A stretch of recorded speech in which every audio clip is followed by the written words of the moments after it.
Top news. వారణాసిలో ఎన్నికల nomination వేసిన ప్రధాని నరేంద్ర మోదీ తన ఆస్తుల మొత్తం 3.02 కోట్లుగా పేర్కొన్నారు. తన వద్ద 52,920 నగదు ఉందని వెల్లడించారు.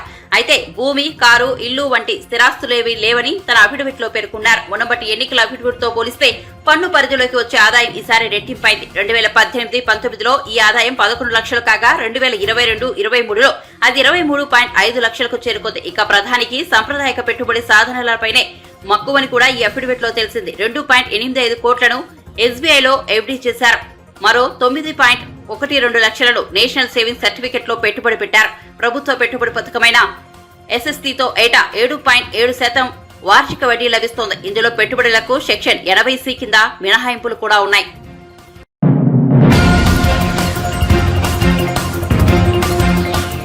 తిరుపతిలో టీడీపీ నేత పులివర్తి నానిపై పద్మావతి మహిళా యూనివర్సిటీ వద్ద వైసీపీ శ్రేణులు దాడి చేసిన ఘటనపై జిల్లా ఎస్పీ కృష్ణకాంత్ పాటిల్ స్పందించారు. చంద్రగిరి అసెంబ్లీ నియోజకవర్గం టీడీపీ అభ్యర్థి పులివర్తి నాని కిమ్స్ ఆసుపత్రిలో చికిత్స పొందుతున్నారని, ఆయనను కలిసి వచ్చానని ఎస్పీ వెల్లడించారు. ఆయన ఆరోగ్య పరిస్థితిని తెలుసుకున్నారని, ఆయన నుంచి స్టేట్మెంట్ తీసుకున్నామని తెలిపారు. ఆయన కొందరి పేర్లను తమకు ఇచ్చారని, వారిని అరెస్ట్ చేసిన తర్వాత ఆ పేర్లను వెల్లడిస్తామని తెలిపారు. ఇప్పుడే తమ పోలీసు బృందాలకు సూచనలు ఇచ్చామని, వారిని గంటలో పట్టుకుంటామని ఎస్పీ కృష్ణకాంత్ పాటిల్ ధీమా వ్యక్తం చేశారు. ఈ దారిలో పులివర్తి నాని గన్మెన్ కు కూడా గాయాలయ్యాయని వెల్లడించారు. పద్మావతి యూనివర్సిటీలోని ఈవీఎం స్ట్రాంగ్ రూమ్ వద్ద భద్రతకు డోకా లేదని, అక్కడేమీ జరగలేదని స్పష్టం చేశారు. అయితే ఎంతో భద్రత ఉందని తెలుసుకున్న పద్మావతి యూనివర్సిటీలోకి కత్తులు, గొడ్డళ్లు, బీరుబాటిలో ఉన్న ఓ వాహనం ఎలా ప్రవేశించిందని మీడియా ప్రతినిధి ఒకరు ప్రశ్నించగా ఎస్పీ సరిగా సమాధానం చెప్పలేకపోయారు. ఇక నన్నేవి అడగకండి అంటూ సమాధానం దాటవేసేందుకు ప్రయత్నించారు.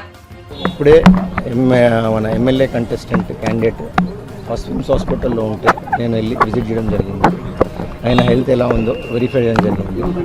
వెరిఫై చేసినాక ఆయన స్టేట్మెంట్ ఏదైతే ఇచ్చారో ఆ స్టేట్మెంట్ రికార్డ్ చేయడం జరిగింది. ఆయన కొంతమంది పేర్లు ఎవరైతే ఉన్నారో ఆ డీటెయిల్స్ మాకు ఇవ్వడం జరిగింది. అది మేము after arrest will give that ఆ డీటెయిల్స్ తీసుకోవడం జరిగింది. ఆ డీటెయిల్స్ తీసుకున్న తర్వాత ఇప్పుడే మా టీంకి ఇన్స్ట్రక్షన్స్ ఇచ్చాము. Will pick them up as within 1 hour will pick them up. Already మాకు టీమ్స్ పెట్టడం జరిగింది, ప్రయారిటీస్ దాన్ని పిక్ చేస్తాము. అదేవిధంగా గన్మెన్కి కూడా ఆ దాడిలో చేస్తున్నప్పుడు కొన్ని చిన్న ఇంజురీస్ జరిగాయి. బట్ క్రిటికల్ ఇంజురీస్ ఏమీ లేవు ఎవరికి. వచ్చేసి నెక్స్ట్ విషయం వచ్చేసి స్ట్రాంగ్ రూమ్ శానిటీ ఉంది. స్ట్రాంగ్ రూమ్ దగ్గర ఏమీ జరగలేదు. We're keeping strong room safe. So if you give me time we will follow it. అంటే ఒక డౌట్, ఇప్పుడు స్ట్రాంగ్ రూమ్ తర్వాత మహిళా యూనివర్సిటీ దాంట్లోకి కర్రలతోనూ సమ్మెటలతోనూ మద్యం బాటిళ్లతోనూ ఒక వెహికల్ వెళ్తాంది అంటే గేట్ దగ్గర మనం ఎవరు సెర్చ్ చేయట్లేదా, లేకపోతే అక్కడ ఉన్న ఆఫీసర్ ఎలాంటి చర్యలు తీసుకోలేదా? ప్లాన్ ప్రకారం జరిగింది అనేది వాళ్ళ ఆరోపణ. ఏమంటారు? ఈవీఎంస్ అన్ని రూట్ మొబైల్స్ సార్ ఈవీఎంల గురించి కాదు సార్, మనం ఈ దాడికి సంబంధించి పులివర్తి నాని మీద దాడికి పాల్పడిన వ్యక్తులు ఒక వాహనంలో లోపలికి వచ్చినారు. ఆ వాహనంలో మద్యం బాటిల్లు ఉన్నాయి, సమ్మెటం ఉంది, కర్రలు ఉన్నాయి, రాడ్లు ఉన్నాయి అని చెప్తున్నారు. దాడి చేసిన సీసీటీవీ విజువల్స్ లో కూడా కనపడినాయి. వాటికి సంబంధించి మనం ఏం సెర్చ్ చేయట్లేదా? స్ట్రాంగ్ రూమ్ ప్లేస్ లోకి వెళ్ళే వాహనాలు సెర్చ్ చేయమా మనం? ఎట్లా అంటారు? కాదండి, ఇంకా స్ట్రాంగ్ రూమ్ వెనకాల మనకున్న ఇంజనీరింగ్ కాలేజ్ 3 బిల్డింగ్స్ అక్కడ రీచ్ కాలేదు. It happened at the starting of it. అక్కడనే మా గన్మెన్ ఓవర్గా ఆయన లైఫ్ రిస్క్లో పెట్టి అది ఆపడం జరగడం వల్ల ఈ గేట్ వర్క్ జరిగిపోయింది. So you all have to cooperate. We will hold another press conference with me and collector sir with the one second with the details of all the accused case అన్ని పెట్టడం జరుగుతుంది. ఇప్పుడు మాకు ఒక 1 hour it is very important to maintain the law issue. Please, I request. Strong room లో పరిశీలన వెళ్తున్న సమయంలో దాడి చేశారు. గన్మెన్ కూడా గాయపడ్డారు. అంటే పూర్తిగా సెక్యూరిటీ లేదా? స్ట్రాంగ్ రూమ్ is 100% సేఫ్ అండి. స్ట్రాంగ్ రూమ్ వెనకాల ఉన్నది 3 బిల్డింగ్స్ ఆర్ సెక్యూరిటీ సేఫ్. ఇది జరిగింది మన ఎంట్రన్స్ లో. they have stopped it and the candidate is safe, gunman is safe, strong room is safe. This is all.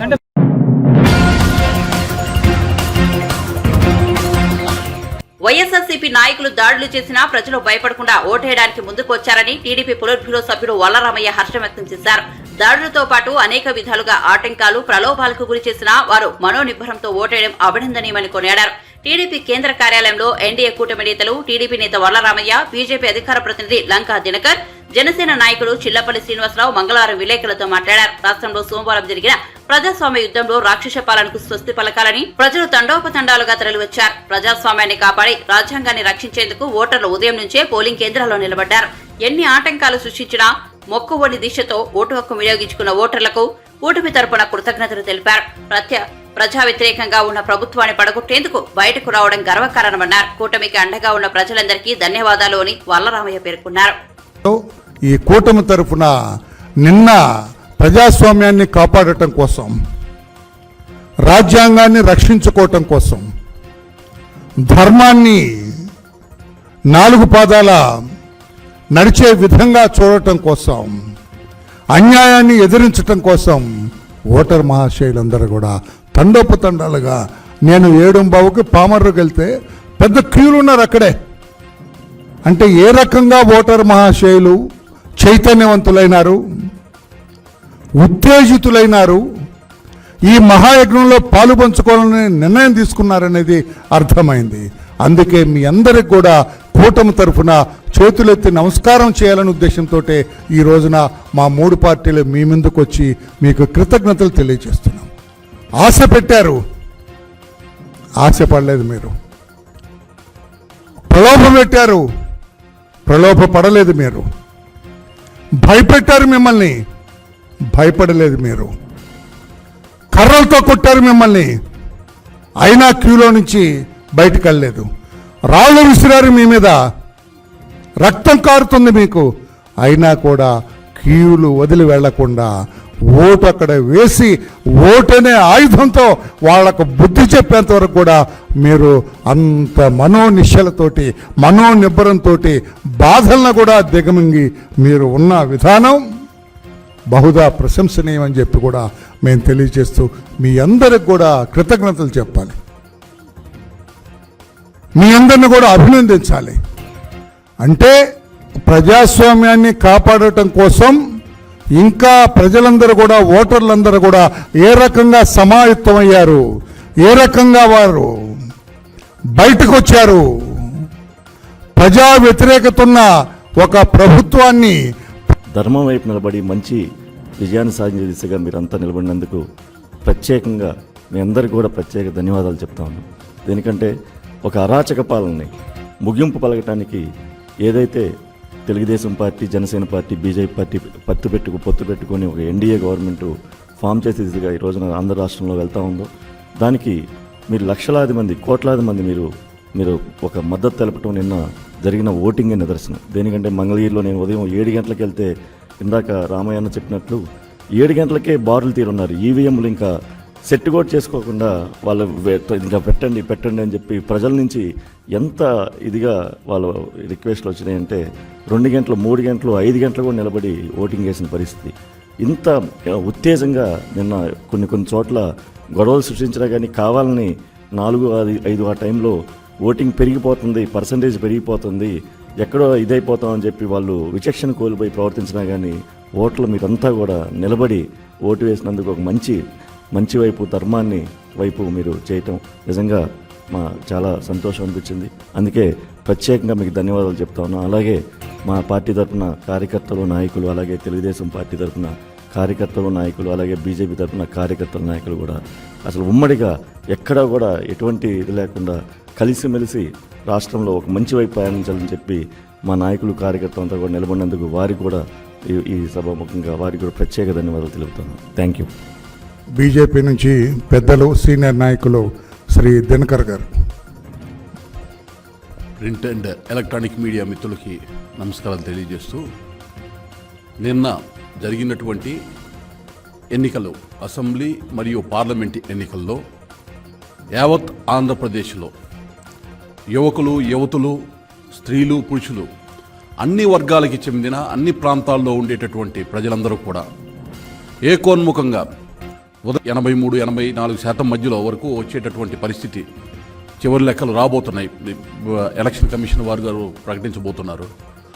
ఎన్నో రకాల అవాంతరాలు, ఎన్నో రకాల హింసాత్మక చర్యలు చేపట్టి వినరాని భాషతోటి దుర్భాషలాడినా కానీ ఇవాళ ప్రజలు, ముఖ్యంగా ఎస్సీ, ఎస్టీ, బీసీ, మైనార్టీలు అందరూ కూడా, ప్రతి ఒక్కరూ కూడా వారి యొక్క ఓటుని కూటమి అభ్యర్థులు, ఎన్డీఏ కూటమి అభ్యర్థులు, తెలుగుదేశం పార్టీ, భారతీయ జనతా పార్టీ, జనసేన అభ్యర్థులకి నిలబడి 150కి పైగా అసెంబ్లీ స్థానాలు, 25కి 25 పార్లమెంటు స్థానాలు సాధించేటటువంటి దిశగా ఒక తీర్పుని ఇవ్వబోతున్నారా అనేటటువంటి విధంగా ఏదైతే ఓటర్లు వారి యొక్క కర్తవ్యాన్ని నిర్వర్తించారో దానికి కృతజ్ఞతలు తెలపాలి అనేటటువంటి ఉద్దేశంతో ఈ యొక్క విలేకరుల సమావేశాన్ని ఏర్పాటు చేయడం జరిగింది.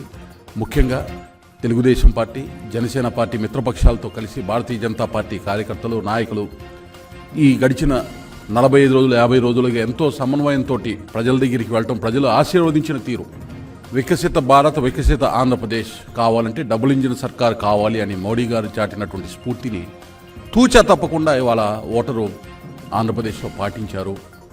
ఎందుకంటే గడిచిన 5 సంవత్సరాలుగా జరిగినటువంటి విధ్వంసకరమైనటువంటి పాలన ఏదైతే ఉందో, రాజ్యాంగేతర పాలన, రాజ్యాంగేతర శక్తుల ద్వారా నడిచిందా ఈ పాలన అనే దాన్ని ఎప్పుడు వదిలించుకుందాం అనేటటువంటి పరిస్థితుల్లో ప్రజలు ఉన్నప్పుడు ఒక కూటమిగా ఏర్పడి మిత్రపక్షాలుగా ఆంధ్రప్రదేశ్లో ప్రజాస్వామ్యాన్ని పరిరక్షించుకోవాలి, రాజ్యాంగబద్ధమైనటువంటి పాలన అవసరము, ధర్మవంతమైన నీతివంతమైన పాలన అవసరము అనేటటువంటి ఉద్దేశంతో 3 పార్టీలు కూడా మోడీ గారి గ్యారంటీ, బాబు గారి షూరిటీ, పవన్ కళ్యాణ్ గారి కమిట్మెంట్, ఈ 3 కూడా ఇవాళ ప్రజలు ఆశీర్వదించారు.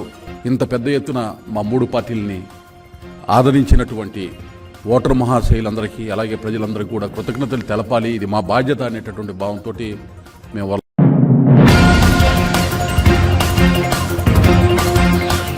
ఏపీలో అరాచక ఆటవిక ప్రభుత్వానికి వ్యతిరేకంగా కోట్లాది ప్రజలు తరలివచ్చి తమ తీర్పును వెలువరించారని టీడీపీ నేత గోరంట్ల బుచ్చయ్య చౌదరి అన్నారు. ఆయన మీడియా సమావేశంలో మాట్లాడుతూ 5 ఏళ్లు భరించి ఓపిక నశించి ఈ రాష్ట్రం బాగుపడాలంటే జగన్మోహన్ రెడ్డిని సాగనంపడమే మార్గమని భావించిన ప్రజలు ఉదయం 5 నుంచి అర్ధరాత్రి వరకు క్యూలో నిలబడి ఓట్లు వేయడం వెనుక ప్రజలు కోరుకుంటున్న మార్పు స్పష్టమవుతోందని అన్నారు. ఈ 5 ఏళ్లలో ప్రతి రంగాన్ని కూర్చారు, ప్రతి వర్గాన్ని అధోగతి పాలు చేశారు, ఉద్యోగులను, దళిత వర్గాలను, బలహీన వర్గాలను అనగదొక్కారని మండిపడ్డారు. తమ సామ్రాజ్యం ఇష్టారాజ్యంగా చేయొచ్చు, ఒక నియంత పోకడపోయిన ఈ ప్రభుత్వానికి గుణపాఠం చెప్పాలనే లక్ష్యంలో అన్ని ప్రాంతాల నుంచి, ఉత్తరాంధ్ర నుంచి రాయలసీమ నుంచి కోస్తాంధ్ర దాకా కూడా ఒక ఉద్యమంలాగా పోరుబాట పెట్టారు. ఇది ప్రజా ఉద్యమం. ఈ ఉద్యమంలో ఎన్డీఏ కూటమి గెలుస్తూ ఉంది. మామూలుగా గెలవటం కాదు, చెంపపెట్టులాగా, జగన్మోహన్ రెడ్డికి చెంపపెట్టులాగా దోపిడీ విధానాలకి, అవినీతి కార్యక్రమాలకు వ్యతిరేకంగా ఇవాళ ప్రజలు పోరాట పొందాను ఓట్లు వినియోగించుకున్నారు. ఒకటే చెబుతున్నాం, న్యాయపరమైన హక్కులను కూడా హరించారు. న్యాయ వ్యవస్థ మీద నమ్మకం లేదు, రాజ్యాంగం మీద నమ్మకం లేదు. తమ జాగీర్దారుగా భావించారు రాష్ట్రాన్ని. తమ అంతేవాసులను పెట్టుకుని రాష్ట్రాన్ని, ఖజానాన్ని కొల్లగొట్టారు. ఇవాళ మనం మేల్కోవాల్సింది, రికార్డులన్నీ తగలేసిపోయే పరిస్థితి వస్తూ ఉంది. మనం చూస్తూ ఉన్నాం, ప్రతి రంగంలో కూడా ఎక్సైజ్లో రికార్డులన్నీ తారుమారు చేస్తూ ఉన్నారు, మైనింగ్లో రికార్డులు తారుమారు చేస్తూ ఉన్నారు, ఎక్కడ జీవో కాపీలు కనపడకుండా చేశారు. ఇవాళ ల్యాండ్ టైటిల్ చట్టంలో జరుగుతున్న మోసాలని గమనించుకోకుండా చేయడం కోసం కార్యక్రమాలు తీసుకుంటూ ఉన్నారు. ఇవాళ ఒకటే చెబుతున్నాం, ఈ రాష్ట్రం కొంత జాగీర్దారుగా ఉండటానికి వీల్లేదని ప్రజా తీర్పు. ఇవాళ యువకులు భారీగా వచ్చి ఓట్లు వేశారు. పోలింగ్ స్టేషన్ల దగ్గర ఎక్కడికి ఓపెన్గా మాట్లాడటం, మేము మార్పును కోరుకుంటా ఉన్నాం, జగన్మోహన్ రెడ్డికి అంతిమ తీర్పుని ఇవ్వబోతున్నాం అనే భావనలో ఇవాళ ప్రజలంతా కూడా వచ్చారు. ప్రజాస్వామ్యంలో ఇది మంచి పరిణామం. ఓటు హక్కు అనేది ప్రజాస్వామ్యానికి కొలబద్దగా ఉంటుంది. ప్రతి ఒక్కరూ ఓటు హక్కును 80% పైగా పోలేని అంటే ప్రజలు మ్యాక్సిమం అక్కడక్కడ ఓటర్ లిస్టులో తేడాలు రావచ్చు. కొన్ని చోట్ల చచ్చిపోయిన వారి పేర్లు తొలగించినందువల్ల, కొన్ని చోట్ల ఇతర ప్రాంతాల వాడు సరిగా చేర్చనందువల్ల మార్పులు చేర్పులు ఉన్నా కూడా 80% పోలేదంటే దాదాపుగా 90% దాకా పోలేనట్టు లెక్క. ఇది రేపు 4వ తారీఖు, జూన్ 4వ తారీఖున వచ్చే రిజల్ట్ అద్భుతంగా ఉండబోతుంది. చావు దెబ్బ జగన్మోహన్ రెడ్డి వైఎస్ఆర్ ప్రభుత్వానికి చావు దెబ్బ, కోలుకోలేని చావు దెబ్బ జరగబోతుంది. హత్యా రాజకీయాల్ని ప్రోత్సహించడం, దాన్ని సమర్థించడం, గ్లోబల్స్ ప్రచారం చేసి తప్పుడు ప్రచారం చేయటం, సోషల్ మీడియా ద్వారా అందరినీ తిట్టించడం చేసే జగన్మోహన్ రెడ్డికి శాపంలాగా తగులుకుంటుంది. తను చేసిన పాపాలకు తను మూల్యం చెల్లించుకునే పరిస్థితి వస్తుంది. 152 సీట్లు ఇస్తే, 151 సీట్లు ఇచ్చి 22 పార్లమెంట్ సీట్లు ఇస్తే చేతగాని అసమర్థ ముఖ్యమంత్రి వల్ల రాష్ట్రం నాశనం అయిపోయింది. 13 లక్షల కోట్ల అప్పులు తెచ్చి రాష్ట్రాన్ని ఏం చేయాలనుకుంటున్నాడు? తలసరి 10 లక్షల అప్పు మన మీద మోపి కనీసం అభివృద్ధి అనేది లేకుండా చేసి రంగుల పిచ్చ పట్టుకుంది, పేర్ల పిచ్చ పట్టుకుంది. ప్రభుత్వ పథకాలన్నిటి కూడా పెట్టి వాళ్ళ చిన్నపిల్లలు ఆడుకునే ఆట వస్తువుల మీద ఈయన బొమ్మేసి, ఆఖరికి పిల్లలు వేసుకునే లంగోటా మీద కూడా ఈ బొమ్మేసి కోడిగుడ్ల మీద బొమ్మలు వేసుకునే దౌర్దర్భ ఆలోచన ఏ ముఖ్యమంత్రికి ఈ దేశంలో రాకూడదని నేను కోరుకుంటా ఉన్నాను. అలాంటి ముఖ్యమంత్రికి ఇవాళ గుణపాఠం చెబుతున్నారు. అనేక చోట్ల రాక్షస క్రీడ పల్నాడులో కానీ రాయలసీమలో కానీ ఇలా జాగీర్దార్లాగా ఏ విధంగా హింసాత్మక ఘటనలు జరిగినాయో, పోలీస్ స్టేషన్లో జరబడి బ్యాలెట్ బాక్సులు ఎత్తుకుపోవడానికి ఎలా ప్రయత్నం చేశారో, మనం ఈవీఎం మిషన్లు ఎత్తుకుపోవడానికి ఎలా ప్రయత్నం చేశారో చూసాం. కొంతమంది అధికారులు సరిగా చర్యలు తీసుకొని పర్యవసానంగా ఇలాంటి సంఘటనలు జరిగినాయి. ప్రజలు ఒక మార్పు కోరుకుంటున్నారు. అందుకనే ఈ స్థాయిలో పోలింగ్ జరిగింది. విజయం తథ్యం. తెలుగుదేశం విజయాన్ని ఆపలేరు, ఎన్డీఏ విజయాన్ని ఆపలేరు. చంద్రబాబు గారి యొక్క నిర్విరామ కృషికి ఇది నిదర్శనంగా నిలబోతుంది. దానికి తోడు అగ్నికి ఆజ్యం తోడైనట్టుగా పవన్ కళ్యాణ్ గారి సహకారం మర్చిపోలేదు. వీళ్ళిద్దరి కలయికతో రాష్ట్రం ముందుకు సాగుతుందన్న నమ్మకం ప్రజల్లో ఏర్పడింది. దానికి తోడు కేంద్రం నుంచి మోడీ గారి సహకారం ఉంటుంది. రాష్ట్రం అభివృద్ధి చెందుతున్న భావనలో భారీ ఎత్తున తరలి వచ్చారు. అందువలన ప్రజాస్వామ్య మనుగడకి ఈ ఎన్నికలు ఒక కొలమానంగా నిలబడబోతున్నాయి. ఆంధ్రప్రదేశ్ భవిష్యత్తుకి, తెలుగు జాతి ఔన్నత్యానికి తిరిగి నిలబెట్టడం కోసం ప్రజలు ఇచ్చిన ఈ మ్యాండేట్ మనకి చిరకాలం గుర్తుండిపోయేలాగా ఉండబోతుంది. విజయం తథ్యం. అసలు డిపాజిట్లు గల్లంతా అవబోతున్నాయి. వైఎస్ఆర్ పార్టీ నాయకులకి, సీనియర్ నాయకులంతా కూడా అడ్రస్ గల్లంతయ్యే పరిస్థితి వస్తుంది. ఎవరైతే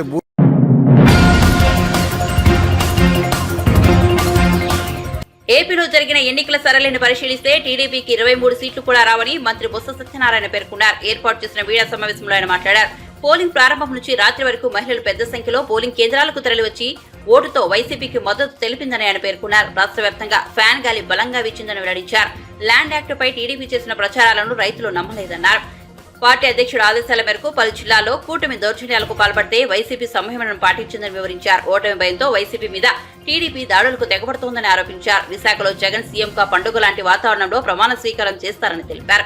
వైసీపీ విధానాలు నచ్చడంతో ప్రజలు పట్టం కడతారని నమ్మకం ఉందన్నారు. ఏపీలో జరిగిన ఎన్నికల సరళిని పరిశీలిస్తే టీడీపీకి 23 సీట్లు కూడా రావని మంత్రి బొత్స సత్యనారాయణ పేర్కొన్నారు.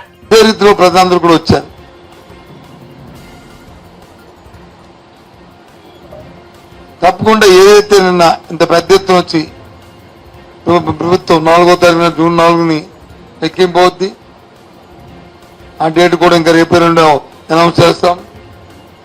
ఇక్కడికే జగన్మోహన్ రెడ్డి వస్తారు, ఇక్కడే ప్రమాణ స్వీకారం చేస్తారు. విశాఖపట్నంలోనే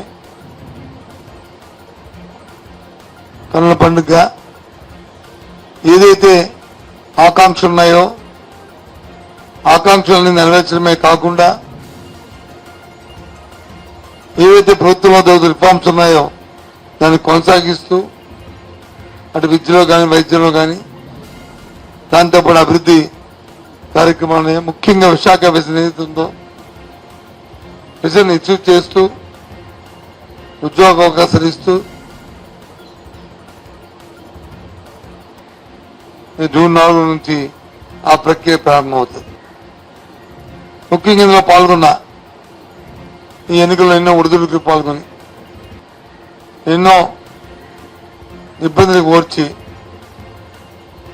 ఎన్నో మాయ మాటలకి లొంగకుండా ప్రలాభాల్లో లొంగకుండా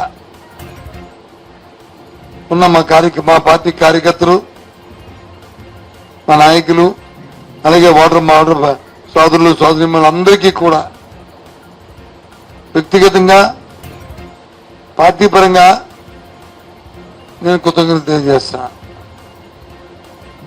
ఎందుకంటే ఇది బాగా సంగ్రామం. ఎన్ని కుయుక్తులు పన్నాలో దానిలో అన్ని కుయుక్తులు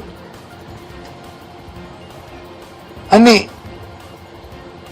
ఏదో చెప్తాం కదా, సామధానం బాధ దండోపాయం అన్ని ఉపయోగించారు. 1 కాదు 2 కాదు. ఆఖరికి స్వయాన్న నేను పార్టీకి రాజీనామా చేస్తున్నట్టు లేఖను కూడా సృష్టించారు. ఎంత దౌర్భాగ్యం, ఎంత దిగజాడుతామో దీన్ని బట్టి తెలుస్తుంది. లేఖ బట్టి తెలుస్తుంది ఏ స్థాయికి తెలుగుదేశం పార్టీ కూటమి దిగజారింది అనడానికి ఇది పరాకాష్ట.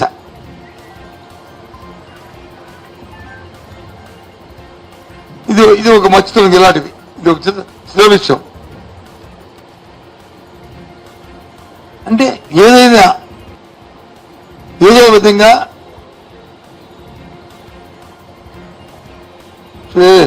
వాళ్ళకి వచ్చిన కొత్త కొత్త రాజకీయాలు చేసి బయటపడాలని ఏం పెడతారు? తెలుగుదేశం పార్టీకి చంద్రబాబుకి ఉన్న చరిత్ర ఈ రాష్ట్ర ప్రజానికి అందరికీ తెలుసు. మాయా, మోసం, దగ.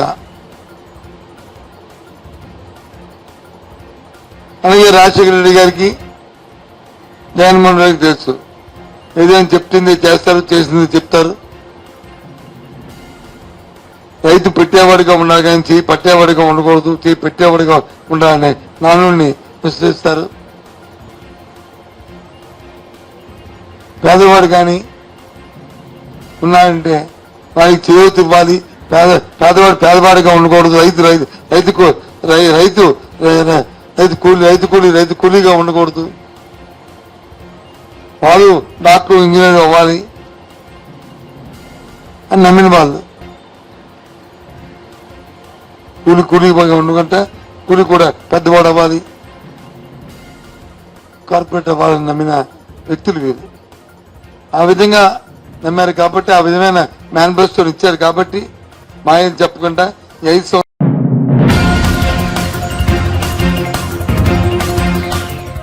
భవిష్యత్తులో కాంగ్రెస్ లో బీఆర్ఎస్ విలీనం కావడం ఖాయమని బీజేపీ రాజ్యసభ సభ్యుడు లక్ష్మణ్ అన్నారు. తెలంగాణలో బీజేపీ శక్తివంతమైన పార్టీగా ఎదగబోతోందన్నారు. పోలింగ్ శాతం కూడా తమకు సానుకూలమనే భావిస్తున్నట్లు తెలిపారు. 2 సార్లు అధికారంలో ఉన్న మోదీపై ప్రజల్లో మరింత సానుకూలత పెరిగిందన్నారు. బీజేపీకి ఎక్కువ సీట్లు గెలుస్తుందని ధీమా వ్యక్తం చేశారు. కాంగ్రెస్ కు ప్రతిపక్ష హోదా కూడా దక్కదన్నారు. రేవంత్ రెడ్డి ప్రకటించిన గ్యారంటీలను ప్రజలు నమ్మలేదని తెలిపారు. రాష్ట్రాన్ని కాంగ్రెస్ పెను సంక్షోభంలోకి నెట్టబోతోందన్నారు. ఓట్ల కోసము గ్యారంటీలు, ఉచితాల పేరు మీద ప్రలోభపెట్టే వ్యక్తి కాదు. ఈ దేశాన్ని అభివృద్ధిలో తీసుకుపోయగలిగినటువంటి సత్తా ఉన్న నాయకుడిగానే ప్రజలు భావించి వారు ఏకపక్షంగా మోదీ వైపు మొగ్గు చూపారు. మొత్తం దేశవ్యాప్తంగా 4 ఫేజుల్లో జరిగినటువంటి ఎన్నికల్లో బీజేపీ, ఎన్డీఏ కూటమి ఖచ్చితంగా 370 సీట్లు బీజేపీ, ఎన్డీఏ 400 సీట్లు సాధించే దిశగానే ఇది రూఢీ అవుతా ఉన్నది. ఈ పార్టీకే, భారతీయ జనతా పార్టీకి మెజార్టీ ఈ 4 ఫేజుల్లో కూడా స్పష్టంగా సాధించామనేటువంటి సమాచారం ఉంది.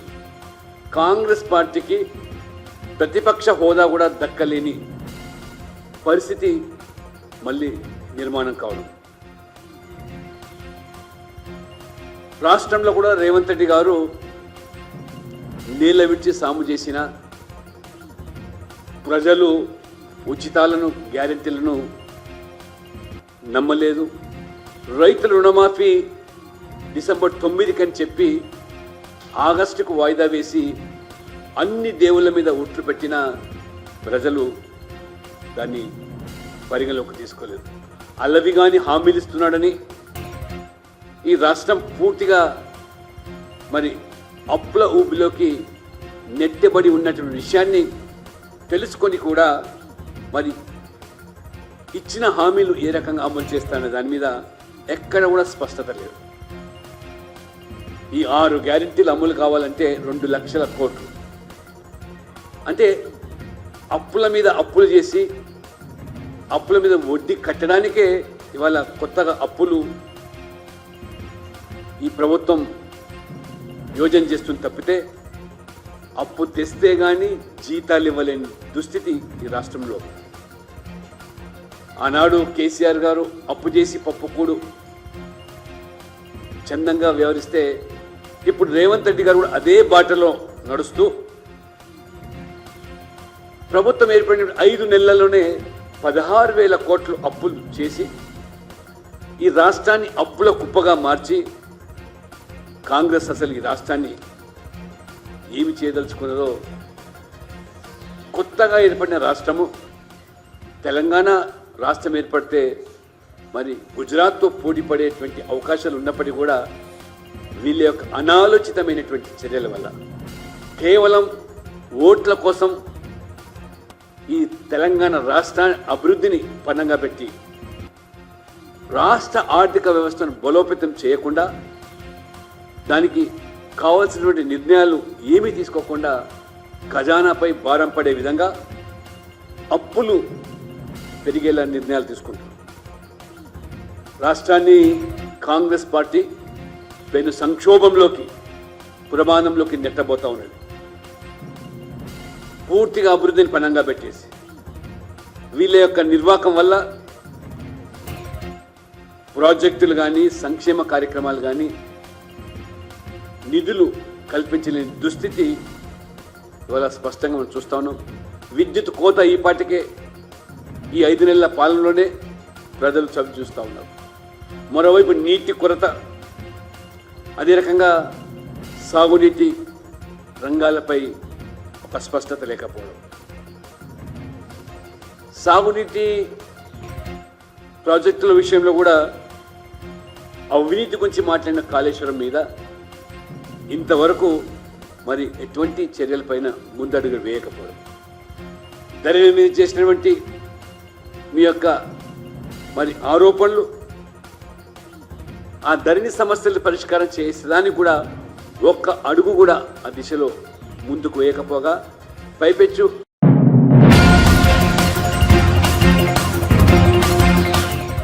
రుణమాఫీ చేయకుంటే కాంగ్రెస్ ప్రభుత్వం ఆగస్టు సంక్షోభం ఎదుర్కొంటుందన్న BJP MP doctor K Laxman పై టీపీసీసీ ప్రధాన కార్యదర్శి జగ్గారెడ్డి తీవ్రంగా స్పందించారు. మంగళవారం ఆయన మీడియాతో మాట్లాడుతూ లక్ష్మణ్ పండితుల్లా జాతకాలు చెబుతున్నారని ఎద్దేవా చేశారు. ఆగస్టులో కాంగ్రెస్ ప్రభుత్వం సంక్షోభంలో పడుతుందని ఆయన ఎలా అన్నారని ప్రశ్నించారు. బీఆర్ఎస్ పార్టీని కాంగ్రెస్ లో విలీనం చేస్తారనటంలో అర్థం ఏమిటి అని ప్రశ్నించారు. 65 సీట్లు ఉన్న కాంగ్రెస్ ఎందుకు పడిపోతుందని నిలదీశారు. అసలు బీఆర్ఎస్ నుంచి 25 మంది, బీజేపీ నుంచి మరో 4-5 తమ పార్టీలో చేరితే తమకే 90 సీట్లు దాటుతాయన్నారు. నేనెట్లా మాట్లాడతా, మన కార్తీక్ ఎట్లా మాట్లాడతా చెప్పును. కేసీఆర్ గారు అంత పెద్ద రాజకీయ నాయకుడు, నేను సమర్థిస్తా. మా పార్టీలో ఎవరైనా నువ్వు గాంధీభవన్లో కూర్చొని ఇట్లా అన్నావంటే కూడా ఉన్నది మాట్లాడతా. జగ్గారెడ్డిది యాజ్ ఎ పొలిటీషియన్గా స్ట్రాంగ్ లీడర్ కేసీఆర్ ఇంకా స్ట్రాంగ్ ఉండాలని కోరుకుంటా నేను. మాకు అపోజిషన్ మేము గవర్నమెంట్ ఉన్నాం, ప్రజలు మాకు ఇచ్చిర్రు, మాకు కూడా అపోజిషన్లో గట్టిగా ఉండాలని కోరుకుంటాం, తప్పేముంది. కానీ నువ్వు కేసీఆర్ గారు నేను మరీ ఆయన విలీనం చేస్తాడని లక్ష్మణ్ గారు అంటే ఎట్లా కార్తీక్, నేను ఎట్లా నమ్ముతా, ఎట్లా మాట్లాడతా చెప్పు నాయన. టీవీ నైన్ అశోక్ చెప్పు.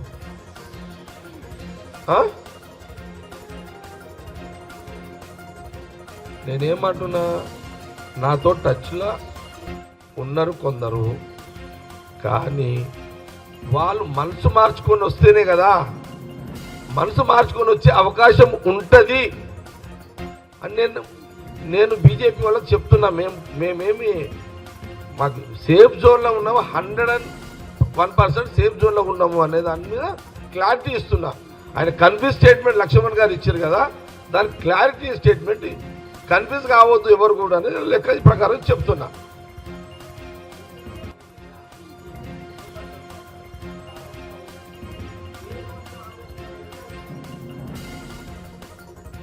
ఇప్పుడు ఫస్ట్ ఏమైందంటే, ఇప్పుడు ప్రతిది కూడా డబ్బు. ఇప్పుడు డబ్బు మేము మాట ఇచ్చింది కరెక్టే. మేము మా తెలంగాణ రైతులకు ముఖ్యమంత్రి గారు అప్పీల్ చేసిండు, కమిట్మెంట్ సోనియా గాంధీ రాహుల్ గాంధీ ఇచ్చింది ఫుల్ఫిల్ చేస్తాము, రైతు రుణమాఫీ అనేది క్లారిటీ ఉంది. డబ్బు సమకూర్చుకునే కార్యక్రమం మీద సీఎం రేవంత్ రెడ్డి గారు, finance minister deputy CM Bhatti గారు ఆ పని మీద ఉన్నారు. దాదాపు 30,000 కోట్ల రూపాయలు సమకూర్చాలి, స్టెప్ బై స్టెప్. విన్నారా? 5 మంది కొడుకులు ఒకటేసారి డాక్టర్ కావాలని వస్తారు, 5 మందికి ఒకటేసారి డాక్టర్ కావాలని కోరిక పుడుతుంది. తండ్రిగా మేము 5 మంది డాక్టర్లు చేస్తాంట కాదు, పైసలు ఎట్లా దొరికితే అట్లా ఇస్తాం. ఒక్కొక్కరికి 5 మంది కొడుకులు అడుగుతారు, 5 మంది డాక్టర్ కావాలని అనుకుంటారు, ఒక్కొక్కరు 2 కోట్లు కట్టాలి, ఏది డొనేషను కట్టాలనుకున్నప్పుడు నేనేం చేస్తా అంటే 10 కోట్లు ఒకటేసారి వస్తేనేమో 5 మంది కొడుకులకు డాక్టర్ సీట్ ఇప్పిస్తా, ఒకవేళ 2 కోట్లు దొరికాయనుకో ఫస్ట్ ఒక కొడుకుకి మళ్ళీ 2 కోట్లు ఇట్లా అంతే కదా. అయితే తండ్రి పాత్ర కాంగ్రెస్ పార్టీ, కాంగ్రెస్ గవర్నమెంట్. మేము అన్ని హామీలు నెరవేరుస్తాము. ప్రాధాన్యత కాదు, డబ్బులు తక్కువ. ఇప్పుడు చూడు, ఆర్టీసీలో 500 కోట్ల భారమ నెలకు ఎంత వస్తుంది? నెలకు ఆర్టీసీ మీద గవర్నమెంట్ నెలకు 500 కోట్ల భారం గవర్నమెంట్ మీద పడుతుంది. సారీ 350 కోట్లు. మహిళలందరూ ప్రయాణం చేస్తున్నారు కదా ఉచితంగా రాష్ట్రం మొత్తంలో. మహిళలందరికీ అది ఎంత? మాకు నెలకు 350 కోట్లు పడుతుంది. మా దగ్గర 350 కోట్లు రెడీగా ఉన్నాయి కాబట్టి టక్మని చేసి పడేసాం రేవంత్ రెడ్డి గారు. ఇప్పుడు మేము రైతు రుణమాఫీ 30,000 కోట్లు కావాలి కదా. ఆల్రెడీ కేసీఆర్ గారు క్లీన్ చేసి వెళ్ళిపోయాడు దీన్ని. కేసీఆర్ గారు ముఖ్యమంత్రిగా బీఆర్ఎస్ గవర్నమెంట్ ఫినాయిల్ వేసి కడిగి వెళ్ళిపోయారు. ఫైనాన్స్ అంతా ఫినాయిల్ వేసి కడిగి, ఫినాయిల్ లాస్ట్కి వేసి అంత కడిగే మాకు ఖాళీ అది ఇచ్చేసిపోయారు. కాబట్టి మేము 30,000 కోట్లు జమ చేసే కార్యక్రమం మీద సీఎం రేవంత్ రెడ్డి గారు, ఫైనాన్స్ మినిస్టర్ డిప్యూటీ సీఎం బట్టి విక్రమార్క గారు ఆ పని మీద ఉన్నారు. నేను మొన్న 3 days బ్యాక్ బట్టి విక్రమార్క గారిని కలిసినప్పుడు